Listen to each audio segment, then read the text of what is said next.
Welcome back to the deep dive. We are so glad you're with us as we unpack the insights from the source material right here in our community. That's right. And today we're focusing on a really powerful message from this past Sunday, the 7th of December. From Brother Joel Gaddam, right here at KCC AoG Old Town. The title was The Prophetic Journey, Dawn of Eternal Hope. And it really was all about life being a journey, but, not always the journey we expect. Yeah, and our mission here is to really drill down into the key lessons from that, drawing on Micah 5.2 and Luke chapter 2. We want to know why it all matters for our journeys right now. Exactly. I think the big theme, if you had to boil it all down, is how our obedience and our humility and faith, how God uses those things to fulfill his plans, And even when the path looks completely wrong. especially then. And just a quick note before we jump in, you can, and you really should, watch the entire sermon for yourself on the KCC AoG YouTube channel. Yep. Just search for at KCC AoG Old Town, Swindon, UK. It's all there. Okay, so let's get into it. Brother Joel kicked things off with this travel story. Oh, that story. The trip from the UK to Hyderabad. It was just one thing after another, wasn't it? Delays, grounded flights. An unexpected stop in, what was it, the Maldives or Mauritius? Yeah, and then just when they think they've arrived, a power failure in Hyderabad sends them all the way back to Colombo. It was almost comical. Yeah. And then to top it all off, the final cab ride home gets a flat tire. You just can't make this stuff up. No, but it was such a perfect analogy for how life feels sometimes. Tedious, frustrating, just full of these detours that make no sense. But then he immediately pivots to the spiritual side of that. Right, and this is the first really key insight. He brings up Joshua 5.6, the Israelites wandering for 40 years. Oh, yeah. And he makes it crystal clear that detour was different. That was caused by their disobedience. So they missed out on the promised land, that generation at least, because they didn't obey the Lord. Exactly. So that sets up this crucial question for us, for you listening. When you hit a detour in your life, And we all do. we all do, the question is this happening because of my own choices, my own disobedience? Or is this a path God is allowing to teach me something? And how do we know the difference? Well, that's the point. We can't always know on our own. We have to ask God to show us. That was the takeaway. Check the heart. Okay, so from a detour caused by disobedience, he takes us to a journey that looked like a detour, but was actually the absolute preordained plan. The journey of Joseph and Mary. From Nazareth to Bethlehem, this is really the prophetic heart of the message. It is, because it connects that ancient prophecy in Micah 5.2. But you, Bethlehem, out of you will come one who will be ruler over Israel. But they didn't live there. They lived in Nazareth. They had no reason to go to Bethlehem. None at all. And this is what's so fascinating. How does God get them there? Not with a dream or a vision this time. No. He uses a secular, bureaucratic, governmental decree, a census from Caesar Augustus. Wow.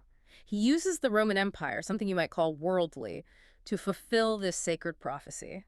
It just shows that God is working everywhere, doesn't it? Not just inside the church walls. He's using politics, economics, everything to move his pieces on the board. And let's not forget how hard that journey was. It was about 70 miles. On foot. Across really difficult terrain. With Mary being, heavily pregnant, this wasn't a comfortable trip. This was hardship. But that's the lesson, isn't it? That's the lesson in faith. God takes us through these parts unknown, and we're called to just walk, to move forward even when we can't see the destination clearly. Just trusting the plan. Trusting the plan, even when the immediate circumstances are really, really tough. And this leads right into the character of Mary and the lessons on humility. Yes. Think about it. They finally arrive after that grueling journey. She's ready to give birth, and what happens? No room for them in the inn. I mean, can you imagine? The sermon pointed out that any normal person would have been grumbling, complaining, maybe even angry. But Mary, nothing. No complaint recorded. She just accepts giving birth in a stable. That quiet submission is so profound. God could have booked the best room in town for his son. A 5-star hotel, right? Absolutely. But he chose a stable. And that tells you everything about what God values. It's not the outward appearance. It's not what the world thinks is important. He works in simplicity, in humility. Which really challenges us. Are we always looking for the 5-star experience in our spiritual lives? the big public victory. When maybe God is trying to do something powerful in the simple, humble, maybe even embarrassing moments. It's it. Humility comes before honor. And Brother Joel also talked about her holiness. As a young virgin, it was such an encouragement, especially for young people today. That holiness is possible. Yeah. And that God has a huge purpose for those who keep themselves set apart for him. There's also that really sharp contrast he made between Mary's question to the angel and Zacharias. Yes. This was so good. Mary asks, "How will this be since I'm a virgin?" It's a logistical question. It's an honest question. It's an honest question from someone with no frame of reference for a virgin birth. But Zechariah, he had the history. He knew about Abraham and Sarah. So his question came from a place of doubt in God's power. Exactly. And that's why he was struck dumb. It shows that God looks at the heart behind our questions. He knows the difference between honest confusion and willful doubt. And bringing that right down to the family level. The sermon really stressed how that humility and trust, Mary trusting Joseph completely, it brings oneness. It's about putting Christ and obedience first, above ego, above the need to be right, above grumbling. Love just covers it all and brings peace. That was the message. Okay, so we've had the difficult journey, the prophetic journey, and then we move to the journey of the shepherds. Yeah, in Luke chapter 2. And again, look who God chooses. Just regular people, doing their jobs, watching their flocks at night. And that's where the lesson shifts to immediate obedience. They hear the word from the angel. They get to sign a baby in a manger, and what do? They go immediately. They don't form a committee. They don't wait for a better time. They just obey. And that right there is the key to moving forward in your spiritual life. Obedience. And what's the result of that obedience? The reward is incredible. They get to experience the great company of the heavenly host praising God. So obedience brings God's joy. It brings the song into your heart. It does. He called it an unctioned joy. A joy that's spiritually given, not manufactured by us. Which is such a powerful contrast to what the world offers, isn't it? Oh, completely. The sermon really lamented how we try to replace that real joy with entertainment. Which is just a distraction, a temporary fix. It's a numbing agent. You can fill your mind with, as he put it, the filth of the world, but it will never, ever satisfy that deep need for true, holy joy. That joy that just springs up from within. Yes.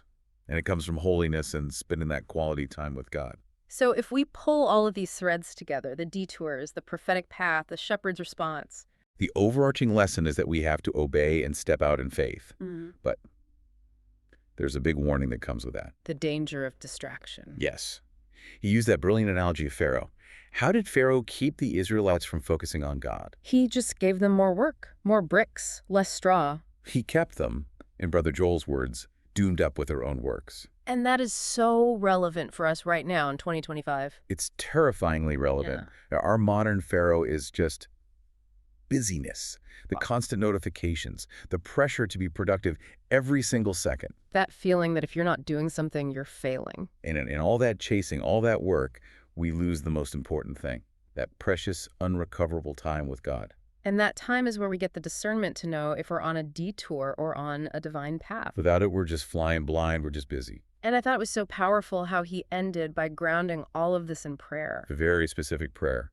For love, for desire to not be satisfied with superficial things. And then that very personal, heartfelt prayer for our dear pastor. For healing, for restoration from pain and loneliness, and for Auntie Marian, for strength as she cares for him. It just brought it all back to the community, to our family here. That we're all on this journey together, and we have to be lifting each other up. So as we wrap up this deep dive, Brother Joel left us with this really provocative thought to chew on. Yeah, that we're almost at the end of the year. And we don't know what the new year will bring.